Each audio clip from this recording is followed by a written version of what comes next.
Changing the way a clip looks, whether it be in regards to its general color structure or superimposing new elements altogether, is often a desirable and essential aspect of video editing. Let's take a look at how to do that in Final Cut Pro 10. All right, I'm going to go into 9.4, my video effects sequence. And let's go ahead and open up the effects browser.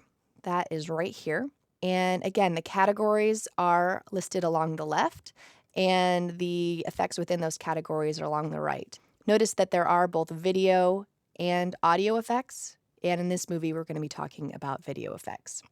So I'm going to just click on one of my clips, and if I come back over to the effects browser and hover over one of the effects, you can see in the viewer how it will look once the effect is applied to the specific clip. What I want to do to this one actually is make it look like it's raining. So I'm going to just type in, I know there's a rain effect, and here we go, rain.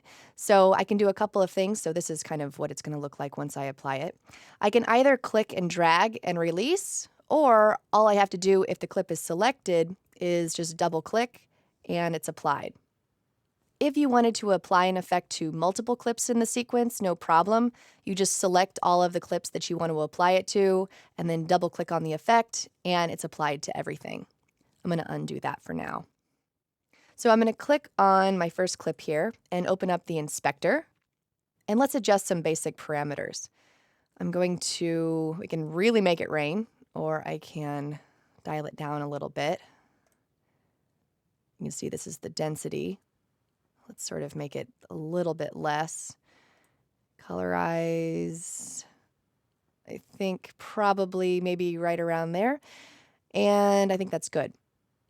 And again, if I wanted to change all of the clips in the same way, I would just need to select all of the clips in the timeline that had the effect applied, and I could adjust all my parameters at once.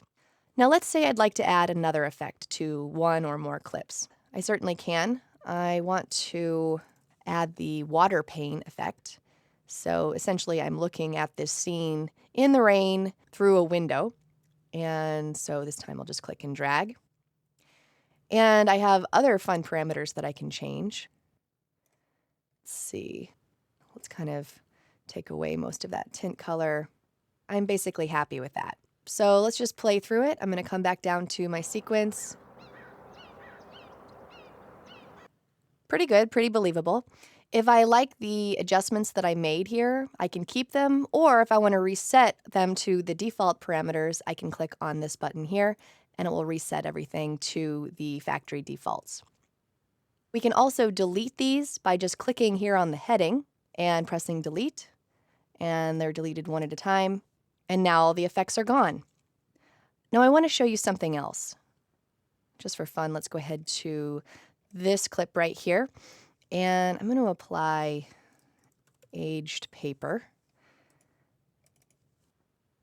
and maybe I'll adjust some of the parameters here. A little antiquated look to this, and now let's add a tint. Just drag that on. So I'll come in and change this just a little bit, maybe orangish. So let's say that this is the look that I'm after for this clip. Now here's the thing. These two effects are producing this specific look, but the effects are processed from top to bottom. So the paper is coming in first and then the tint. What happens if I switch the order that they're processed? Well, to change this order, you just drag the effect up and down like so. So if I release here, now you can see it looks different. The tint is applied first, and then the aged paper is on top of that. So I've changed the processing order. That's why things look different. I can change it back by simply dragging, and there we go. And speaking of achieving different looks, you can always apply multiple effects and then just turn off or on these effects by clicking on this little blue light here. So you can kind of check out to see what each one of these effects is doing in isolation and then what it looks like together. Now, one last thing I'd like to cover about clip effects is the ability to use them within an audition.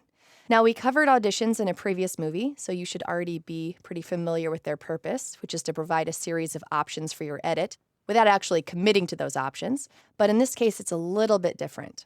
So let's take this third shot here and then come up to Clip, Audition, and Duplicate as Audition.